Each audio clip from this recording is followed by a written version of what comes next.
कल का match I think काफी मजेदार था।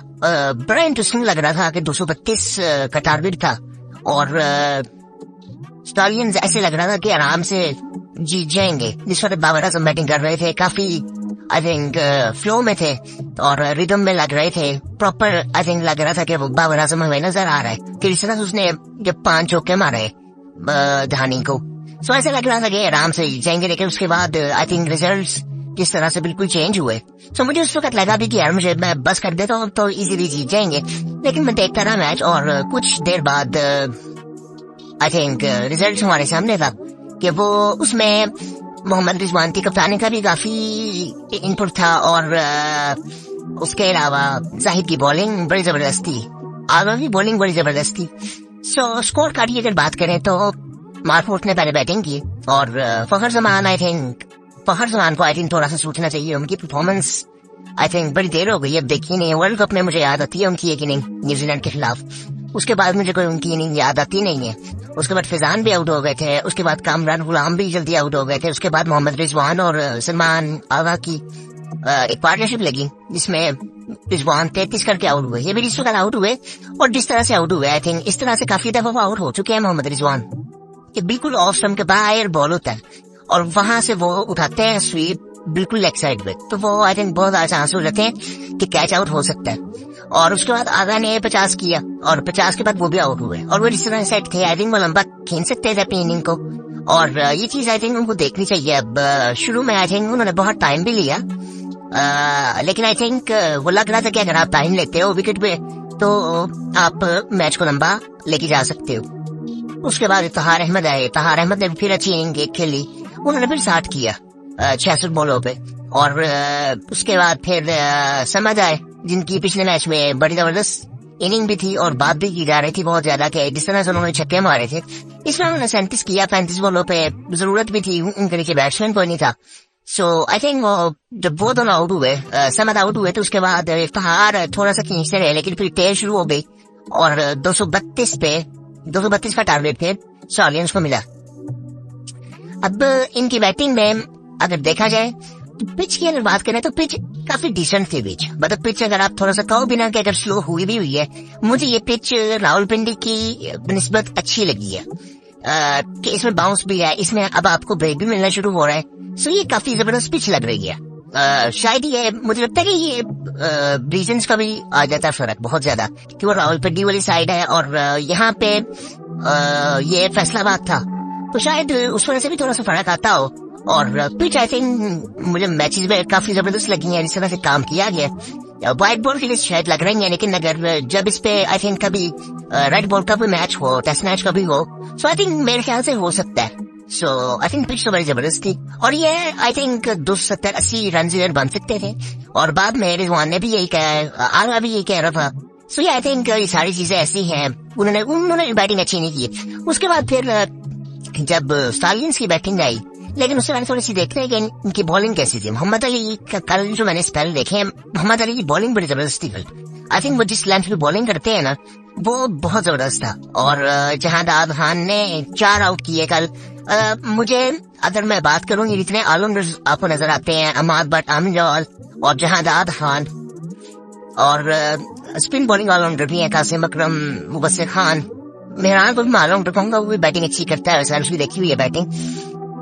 उन सब में मुझे अगर मैं बॉलिंग की बात करूं तो बॉलिंग बहुत जबरदस्त है जहांदाद खान की और दूसरा आमिर जमान की बड़ी डिसेंट होती है लेकिन इनका एक मसला वही वाला हारिस वाला कि जब वो मार खाने रहता है तो वो मार खाता है। जहांदाद खान का जो है ना इंटर लेफ्ट आर्म एंगल है ना वो बड़ा जबरदस्त है और अभी यंग है बहुत ज्यादा। और दूसरी चीज ये है कि अभी तो ये बड़े शार्प नजर आ रहे हैं लेकिन आई थिंक इन्होंने लंबी अगर क्रिकेट खेलनी है सो इनको एक चीज देखनी पड़ेगी कि बहुत ज्यादा लीन है। इनको फिटनेस में भी बहुत काम करना है। अभी आई थिंक अभी ये रेडी तो नहीं है पाकिस्तान खेलने के लिए लेकिन इनको खेलते रहना चाहिए क्रिकेट रेगुलरली और अपने ऊपर बहुत काम करने की इनको जरूरत है अभी फिटनेस में स्पेशली। और अभी बैटिंग में भी आई थिंक काम, अभी ये काफी रफ लगते हैं बैटिंग में लेकिन शॉट्स ही अच्छी खेल लेते हैं और बॉलिंग इनकी काफी डिसेंट है। इन सब में मैंने जो बात की आपको ऑलराउंडर्स नजर आते हैं उनमें यंग भी है, डिसेंट भी इनकी बॉलिंग है और 4 आउट इन्होंने किए। उसके बाद मेहरान मुमताज ने भी 3 आउट किए। सो वो जब उसने मेहरान ने एंड पे बॉलिंग अच्छी की और 3 आउट जब किए तो उसकी वजह से ऐसे हुआ कि 232 पे मार्क होल्ड्स आउट हो गए, विराट ने भी एक आउट किया और उसका भी डिसेंट था स्पेल, बॉलिंग सबने अच्छी की। हुसैन तलत ने कल एक ओवर ही किया, आई थिंक शायद जरूरत भी नहीं थी, वो एक ओवर बड़ा अच्छा चला गया था, उनको मिल गया था। इसमें इफ्तिखार ने 2-3 चौके मारे थे और उसके बाद हारिस रऊफ के अगर देखे तो 7 ओवर्स किया हारिस रऊफ ने, 30 रन दिए, डिसेंट थी बॉलिंग। और उसके बाद मोहम्मद अली का कल स्पेल मुझे बड़ा जबरदस्त लगा, इस्लाम पे वो बॉलिंग कर रहे थे और वो लग रहा था कि हमें देखने में मजा आ रहा था और काफी अच्छी चीज थी। उसके बाद स्टालियंस बैटिंग करने आए, इनके बारे में यासिर खान के बारे में बहुत ज्यादा बात की जाती है, मैंने इनके बारे में काफी सुना है कि ये लंबे स्कोर्स करते हैं, फ्लैट बॉल में इनके काफी लंबे स्कोर्स हैं और आई थिंक ये लंबी इनिंग्स खेलना जानते हैं, लेकिन इनकी अभी तक इनिंग मैंने PSL में शायद इनको थोड़ा सा देखा था, बेहतर 1-2 50s देखी थी मैंने इनकी, उसमें मैंने आई थिंक देखी थी, लेकिन अभी इस टूर्नामेंट में ऐसा कोई इन्होंने दिखाया नहीं है। शान मसूद फिर 19 का आउट हुए, लेकिन कल थोड़ा सा ऐसा था कि बैट पे उस तरह से बॉल आ नहीं रहा था। और दूसरी एक चीज ये कि इस टूर्नामेंट में आपको एक चीज नजर आई होगी कि ये 2 टीमें आपको, ये कल जो 2 टीमें खेलेंगी ये बेस्ट खेलेंगी, और कल का मैच इस वजह से भी जबरदस्त था कि इनका माइंडसेट बड़ा थोड़ा सा डिफरेंट था। अगर इस तरह से हारिस ने भी एंड में आके कहा कि हमारा मकसद ये था कि सिर्फ मकसद मैच जीतना नहीं था, मकसद ये भी था कि किस तरह से मैच जीतना है, तो हम उस अप्रोच से जा रहे थे। और आज शायद जो गलतियां नजर आ रही हैं, हमें आज का फेलियर हम इस तरह से, अपनी लर्निंग इस तरह से लेंगे कि आगे वाले मैच में ये गलती हम ना करें, लेकिन हम इसी अप्रोच से जाएंगे कि ताकि हम अच्छे रन रेट से मैच को जीत सके। और पॉइंट्स भी हैं, उन्होंने ये वजह सारी बताई। अगर तो ये अप्रोच है और ये कोशिश की वजह से कल उनकी बैटिंग कोलैप्स की, तो फिर तो एक अच्छी बात ये है कि एटलीस्ट जो टीम्स है, कैप्टन है, वो इस बारे में एटलीस्ट सोच रहे हैं। इवन दो अगर रिजवान को देखा जाए तो उन्होंने ये बात थी, उन्होंने कहा कि यार हम सिचुएशन के मुताबिक जा रहे थे कि जब उनसे पूछा गया कि आप मैच आपको कब लगा कि आप जीत सकते हो, उन्होंने कहा जब शान मसूद आउट हुआ तो उस वक्त बैट जो बॉल था वो बैट पे आ नहीं रहा था प्रॉपरली, बॉल फंस रहा था। सो उस वक्त जब वो आउट हुआ तो मुझे लगा कि यार हम ये 232 छोटा स्कोर लग रहा है लेकिन है नहीं, ये अभी आके हम मतलब एक आउट अगर हम करते हैं तो हम मैच जीत सकते हैं। सो भाई हुआ एंड पे। उसके बाद बाबर आजम आए, तैयब ताहिर ने भी एक बार लूज शॉट खेली, आई थिंक उसकी जरूरत नहीं थी, उनको थोड़ी सी मेच्योरिटी दिखानी चाहिए थी, क्योंकि मैं उनको बड़ा पसंद करता हूँ पर्सनली तौर पर, और जिस तरह का उनका गेम है मुझे लगता है कि वाइड बॉल में तो एटलीस्ट अभी वाइड बॉल के तो बिल्कुल लाइडिंग है कि वो खेल सकते हैं, फिटनेस पे सबको काम करना है, लेकिन वो आई थिंक वाइड बॉल में एक अच्छी चॉइस हो सकता है पाकिस्तान के लिए, और मैं भी आने वाले टाइम में रेड बॉल में भी।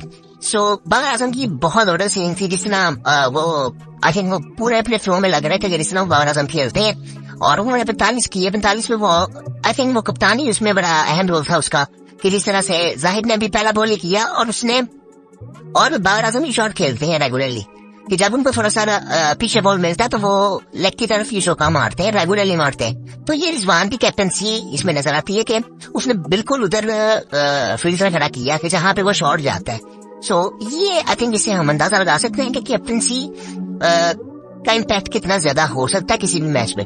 सो ये उस वक्त बाबर आउट हुए तो काफी आई थिंक बाबर आउट हुए तो आपका ग्राउंड भी हाजिर होना शुरू हो गया था। सो ये आई थिंक ये देखना चाहिए कि क्राउड बाबर आजम के लिए आता है, उनको सपोर्ट करने के लिए आता है। उसके बाद कोई ऐसी इनिंग नहीं थी, फिर उसके बाद ऐसा कोलैप्स हुआ कि मैच ही हार गए वो। तो ये ताहिर भी आउट हो गए 5 में, मोहम्मद हारिस भी आउट हो गए 3 रन करके, हुसैन तलत भी आउट हो गए, जहांदार खान भी, सब वो मेहरान मुमताज से आई थिंक मुझे लगता है कि उनको थोड़ा सा ना देखना चाहिए। मैंने उनकी बैटिंग देखी हुई है, ही कैन बैट, लेकिन कल वो जल्दी से आउट हो गए। और उसमें जाहिद की बॉलिंग का भी आई थिंक बहुत ज्यादा था, और जाहिद के बारे में इसलिए भी बात की जा रही थी कि कल उनका मुकाबला आई थिंक उसामा मीर से भी है और उस्मान कादिर से भी है। सो आई थिंक मुझे इसमें ये लगता है कि जाहिद को भी आई थिंक पाकिस्तान से ही खेल चुके हैं, और बट इनको इनकी एज की वजह से आई थिंक उतना कंसिडर किया नहीं जा रहा, but he is a good bowler, इस फुटबॉलर इनके पास स्किल्स हैं, ये गुगली भी अच्छी कर लेते हैं, रोंगन भी कर लेते हैं, सारी जो स्किल्स जरूरत होती है एक लेग्समैन के पास जो होती है वो इनके पास सब कुछ है, लेकिन इनका एज का एक फैक्टर है जिसकी वजह से इनको उस तरह से कंसीडर किया नहीं जाता। बट एक अच्छी चॉइस ये हो सकते हैं, कॉम्बिनेशन अगर देखें तो उसमें मसला आ सकता है, लेकिन क्योंकि ये बैटिंग नहीं उस तरह से करते, he is a proper bowler, complete bowler. But I think ये एक अच्छा मतलब अगर इन तीनों में देखें तो ये बेहतर हो सकता है। उस्मान लादेन भी अपनी जगह बेहतर है, लेकिन अगर उनमें मेच्योरिटी अगर सब में देखें तो ये ज्यादा मेच्योर है, आई थिंक, कि जिस तरह से अपनी बॉलिंग को समझते हैं और काफी अच्छे बॉलर हैं अभी। और इन्होंने फिर 5 आउट भी किए। और उसके बाद अगर देखें तो नसीम शाह की बॉलिंग बड़ी जबरदस्त थी। आई थिंक ये बड़ी चीज है कि नसीम शाह अच्छी बॉलिंग कर रहे हैं। उन्होंने 2 आउट किए, 5 ओवर ही किए, क्योंकि इनिंग जल्दी खत्म हो गई थी स्टारियंस की, और 24 रन दिए, 2 आउट किए। आई थिंक बड़ी जबरदस्त बॉलिंग कर रहे थे। किस तरह उन्होंने पहले आउट किया, पहला आउट किया यासिर खान को, उसके बाद उन्होंने आउट किया शान मसूद को, कि वो उनका कम बैक ओवर था, 10वां ओवर उन्होंने किया। और फिर उन्होंने जिस तरह से वो लग रहा था कि उस वक्त प्रॉपर बैक पे बॉल आ नहीं रहा, और वो आउट किया, तो वो एक आई थिंक कम बैक था। उस वक्त बाबर आजम बड़े अच्छे फ्लो में थे कि उन्होंने 9वें ओवर में आई थिंक धानी को मारे थे 5 चौके, बड़े जबरदस्त चीजों में चौके मारे थे बाबर ने। उसके बाद आकिब जावेद, मुझे ये बॉलिंग साइड बड़ी जबरदस्त लगी है। आकिब जावेद की जो बॉलिंग है ना, मुझे वो कल भी मुझे लगा और मुझे पिछले मैच में भी लगा कि उनका बॉल बाउंस लेता है, कि जब वो आई थिंक पिच पे बॉल हिट करते हैं तो उनका ऐसा अनइवन सा बाउंस आता है, जो कि बैट्समैन जो होता है वो उस तरह से जज कर नहीं पाता।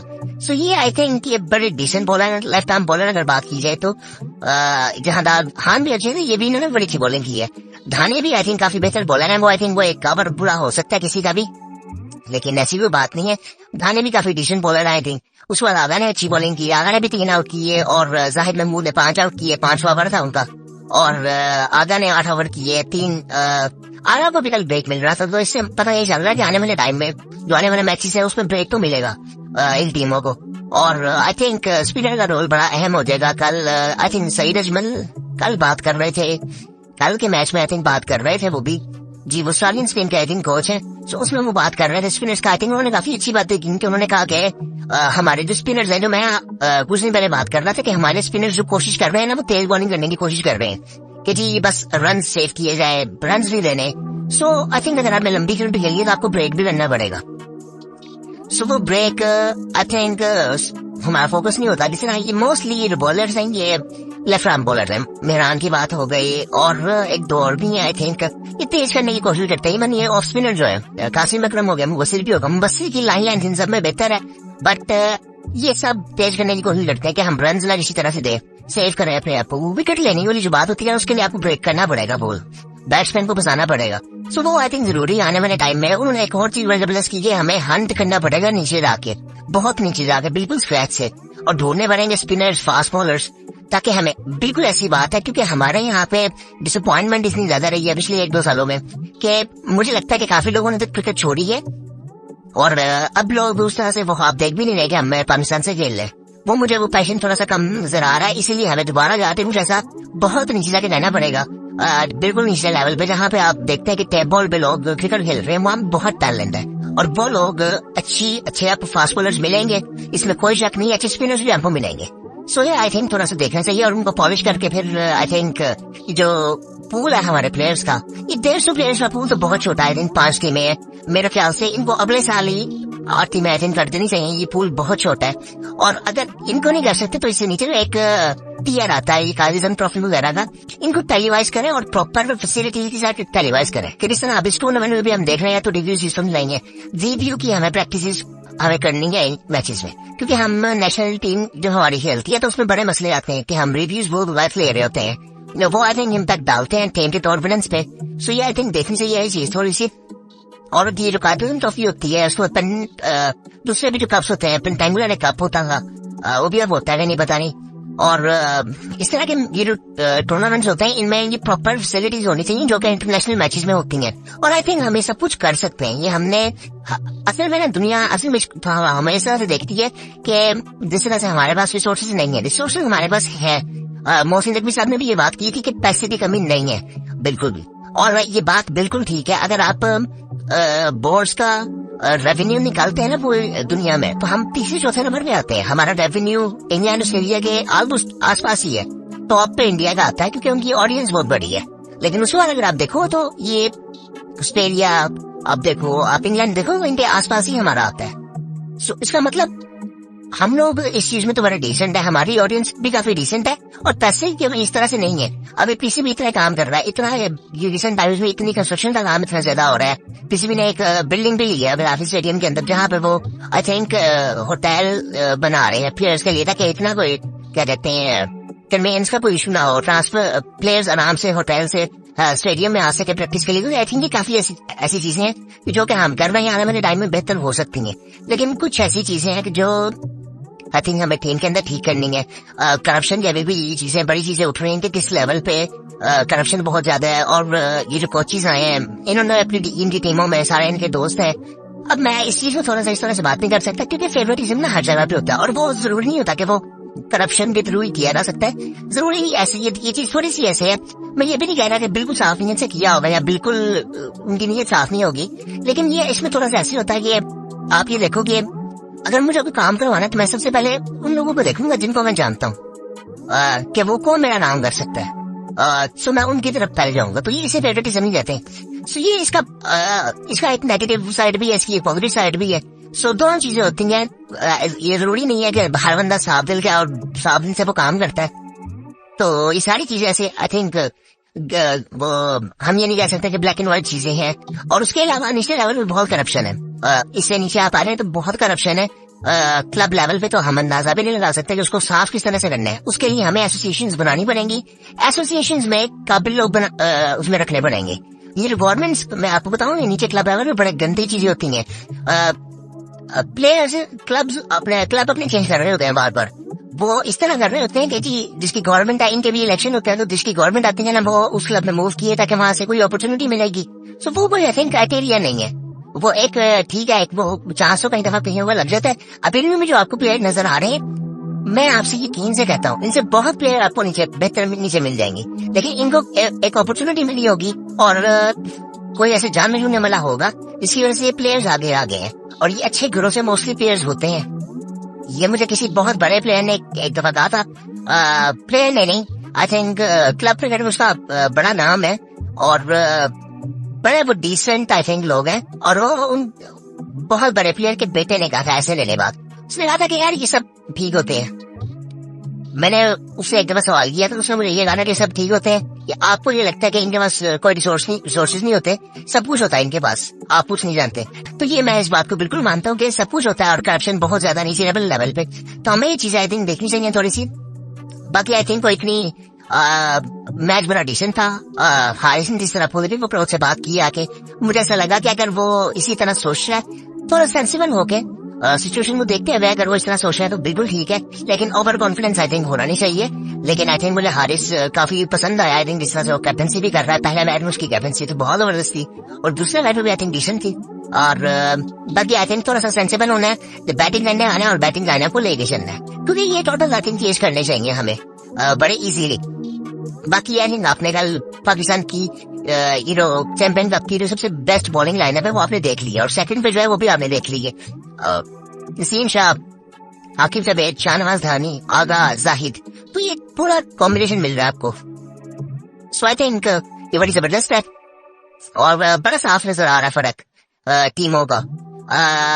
सो बाकी इंशाल्लाह फिर आपसे मुलाकात होगी। आप भी अपनी राय दें, आप इस तरह क्या समझते हैं। और एक बड़ी इंटरेस्टिंग चीज कल हुई, कल यूनुस खान की एक स्टेटमेंट आई, उनका इवन शायद आई थिंक बात पहले भी की थी और शायद की थी मैंने पहले बात की। उन्होंने कहा था कि यार सबको पता है कि जिसको कैप्टन होना चाहिए या क्या किस तरह के फैसले करने चाहिए, बस पीसीबी को जरा देखना चाहिए कि क्या पाकिस्तान के लिए बेहतर है। सो आई थिंक ये शायद मैंने पहले भी किया, बात मुझे याद नहीं है। आई थिंक ये बड़ी इंटरेस्टिंग उन्होंने बातें की, बातें तो उनकी अच्छी हैं, लेकिन बात यह है कि कर भी है ना। सो आई थिंक बड़ी ऐसी बातें सुनने में आती हैं कि जी अब मोहम्मद रिजवान का नाम बहुत ज्यादा लिया जाता है, लेकिन उनका भी लोग मोस्टली लोगों से मैंने ये सुना कि उनका मसला ये है कि वो अपनी बात वो भी मनवाते हैं और वो कहते हैं कि जी जो मानता है बुरा माने, और बिल्कुल ऐसे ही होना चाहिए। आई थिंक कैप्टन का स्ट्रॉन्ग होना बड़ा जरूरी है और इस वजह से पीसीबी में काफी ऐसे लोग हैं जो उसको कैप्टन नहीं बनाना चाहते और शायद उनको टीम से भी निकालने की कोशिश की जा रही थी, लेकिन उनकी परफॉर्मेंस इतनी जबरदस्त थी कि उनको निकाला नहीं जा सकता। ये बात बिल्कुल ठीक है। इस वक्त बाबर, रिजवान, आप उसको रिप्लेस कर ही नहीं सकते, बहुत दूर दूर तक रिप्लेस नहीं कर सकते। और मुझे लगता है वो आने 1-1.5 साल में अगर वो परफॉर्म ना भी करे ना, फिर भी आप उनको रिप्लेस नहीं कर सकते। कि जिस तरह की उनकी परफॉर्मेंसेज रही हैं, और आपके पास नीचे कोई ऐसी प्लेसमेंट है भी नहीं वैसे। सो आई थिंक ये सारी चीजें हमें मद्देनजर रखते हुए पीसीबी को भी अच्छे फैसले करने चाहिए। टाइम बहुत कम है आई थिंक अब, और बहुत आई थिंक पिछले 2-3 साल बड़े अजीब से गए हैं हमारी कौम, एज ए कौम अगर देखें, as a fan of cricket देखें। सो आई थिंक अब हमें जरा ठीक हो जाना चाहिए। और भाई इसके अलावा कोई इंटरेस्टिंग न्यूज नहीं है। और क्या था जी, और इंडियन ऑस्ट्रेलिया का मैच वो बारिश की वजह से वो नहीं हो सका, सो वो भी आई थिंक तीसरा मैच था। अभी 1-1 से सीरीज बराबर है। और बाकी आई थिंक आज मैच जल्दी शुरू होना था, शुरू हो चुका हुआ मैच। बाकी इंशाल्लाह फिर आपसे बात करेंगे।